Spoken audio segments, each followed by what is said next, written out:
All right, welcome back to the Sooner Surge. And before we get to some breaking news, make sure you hit subscribe.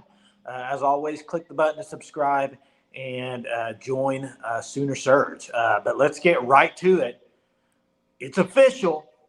It The is. number one player in the state of Oklahoma, Danny Okoye, has committed to the Sooners. Let's go, baby. So this is a huge get for Oklahoma.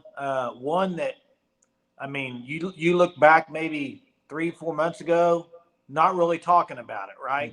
And things changed. Miguel Chavis went to work.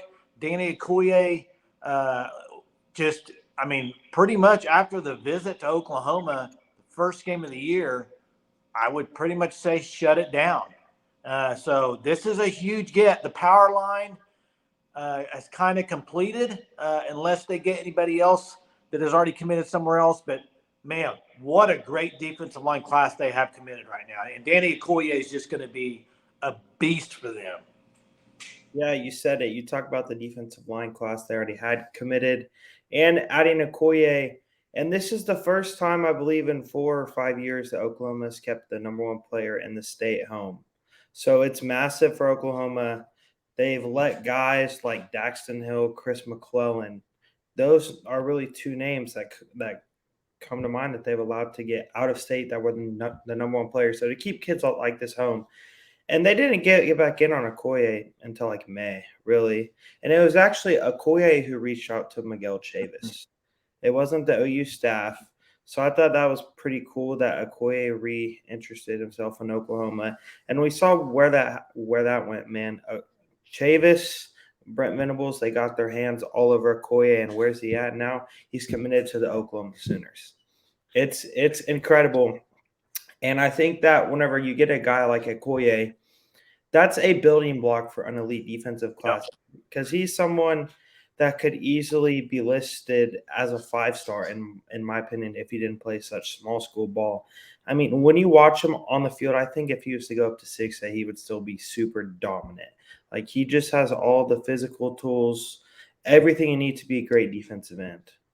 Yeah, and he's a typical just 4 or 5 star defensive end, 6'4", 6'5", and the future of this Sooners defensive line. When you look at it and what Brent Venables and Miguel Chavis and Todd Bates have done in 2 years, it's wild. I mean, what they've turned around that defensive line to look. I mean, you got David Stone and Danny Okoye, who were both kind of, you could call Oklahoma kids, I guess.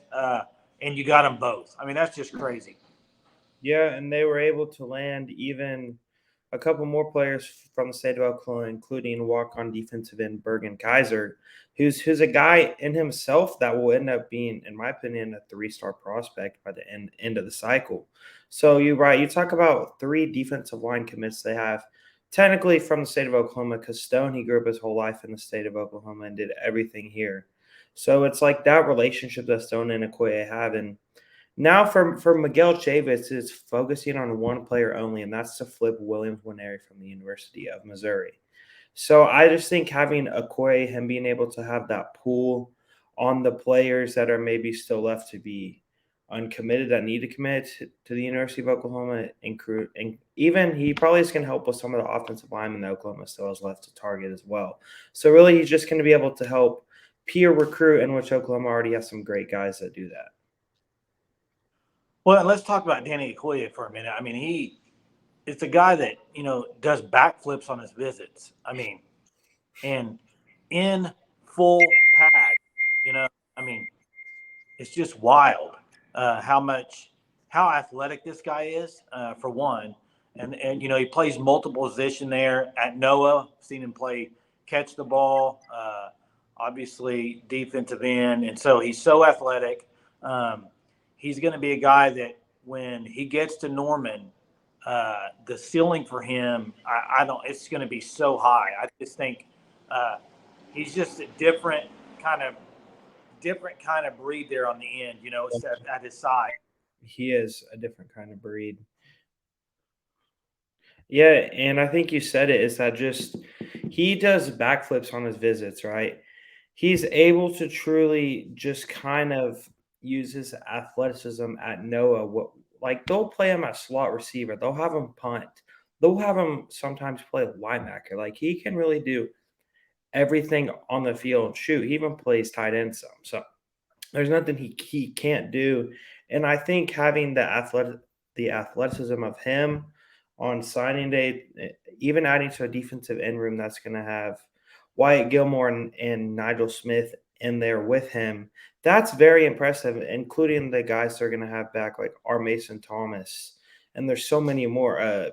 PJ Adebawore, who's a former 5-star. So that defensive end room and what Miguel Chavis has done there is incredible. And the whole defensive line as a whole going into the SEC is going to be in a great spot, in a spot that is only going to improve going forward.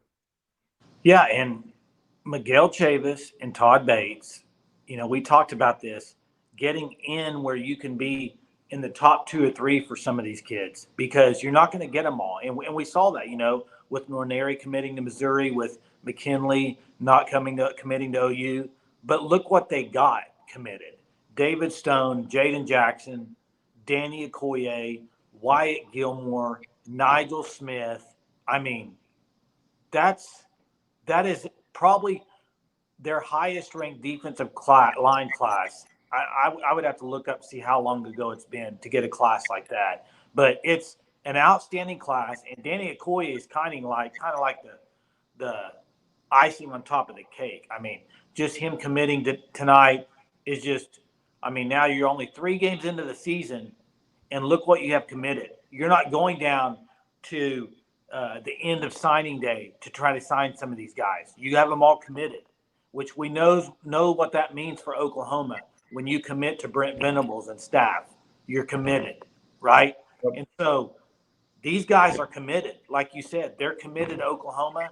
This defensive line class is just amazing. It's going to be. I'm so excited to watch these guys in the SEC and what they do, man. Especially Danny. Oh yeah, for sure. And I just think Okoye is just really the start for the years to come in which Oklahoma will be recruiting elite defensive linemen. Right? We're starting to see this change now that Oklahoma is showing on the field that their defense is improving significantly from what it looks like through the first 3 games this year. It's like, okay, hey, let's go. Let's get things going, right? And I also think Okoye even said he lost interest in Oklahoma because of how the defense was performing. Like he was like, yeah, this defense is not going to be good. This is somewhere where I can't see myself playing high-level defense, getting to the NFL potentially. Well, you see where Oklahoma is at now defensively. They've landed Danny freaking Okoye, the number 1 player in the state of Oklahoma. And really, I mean, the top 2 players in the state of Oklahoma were defensive linemen. And, well, Stone is considered an in-state kid, even though he plays at IMG. And Okoye, you're not going to get that very often. So when things like this come around with these elite defensive linemen in state, you need to keep them home. And Oklahoma is doing that. Yeah, and that's what we talked about earlier this year when nobody had committed yet. We were saying you got to get these guys that you have good relationships with from the state, and Venables and staff, they did it. I mean, what a class, what a defensive line class.